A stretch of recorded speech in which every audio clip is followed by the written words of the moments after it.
Nous avons posé 3 questions à Claire Guiraud et Romain Sabatier, co-autrices et co-auteurs d'un ouvrage qui vient de sortir, Le féminisme pour les nuls, sous la direction de Daniel Bousquet, et qui a pour objectif de nous faire comprendre l'histoire et les enjeux du féminisme. C'est un livre qui est pédagogique, ludique et qui s'adresse à nous tous, aguerris ou néophytes, sur cette question essentielle du féminisme.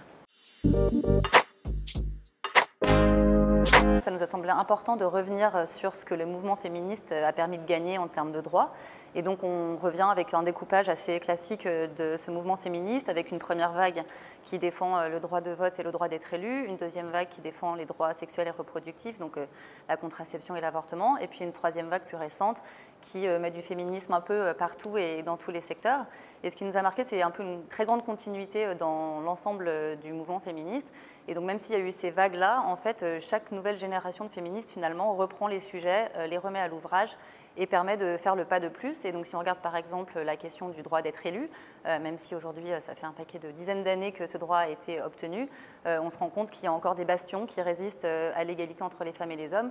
Quand on regarde par exemple les collectivités locales, on sait que 84% d'entre elles ont à leur tête un homme. Il y a aussi des sujets qui émergent, par exemple la question de la charge mentale. Donc c'est une notion qui existe depuis longtemps mais qui aujourd'hui est plus appropriée et plus connue, qui désigne le fait, au-delà de réaliser des tâches ménagères, le fait d'avoir à penser, à anticiper, à organiser autour de ces tâches ménagères. La question du sport aussi, l'écart de dotation que donne la FIFA entre la Coupe du monde de football pour les hommes et la Coupe du monde de football pour les femmes, il est encore très conséquent, puisqu'elle donne 400 millions d'euros pour les hommes et seulement 30 millions d'euros pour les femmes. Donc on se rend bien compte que le féminisme, c'est encore un sujet d'aujourd'hui, qu'il y a encore des combats à mener. Mais la bonne nouvelle peut-être, c'est qu'aujourd'hui on est 58% des Français et des Françaises à se dire féministes. C'est 8 points de plus qu'il y a 5 ans, mais en tout cas on est maintenant majoritaire. 2 chiffres seulement pour montrer cette persistance des inégalités entre les femmes et les hommes. 24% de différence salariale en moyenne entre les femmes et les hommes en France aujourd'hui, et entre 130 et 150 femmes qui sont tuées par leur conjoint ou ex-conjoint chaque année. On parle de féminicide, ce sont des meurtres de haine sexiste. Les chiffres sont une arme pour convaincre. Et ces chiffres nous aident à déconstruire une autre idée reçue qui serait que le féminisme serait l'affaire des autres, l'affaire des étrangers, l'affaire des classes populaires ou l'affaire de certaines religions seulement. Or, les inégalités femmes-hommes sont universelles, elles nous concernent toutes et tous. Donc, en définitive, la lecture du féminisme pour les nuls, on l'espère, vous aidera à démêler le vrai du faux. On peut tous devenir féministe, on ne naît pas féministe, mais on peut le devenir.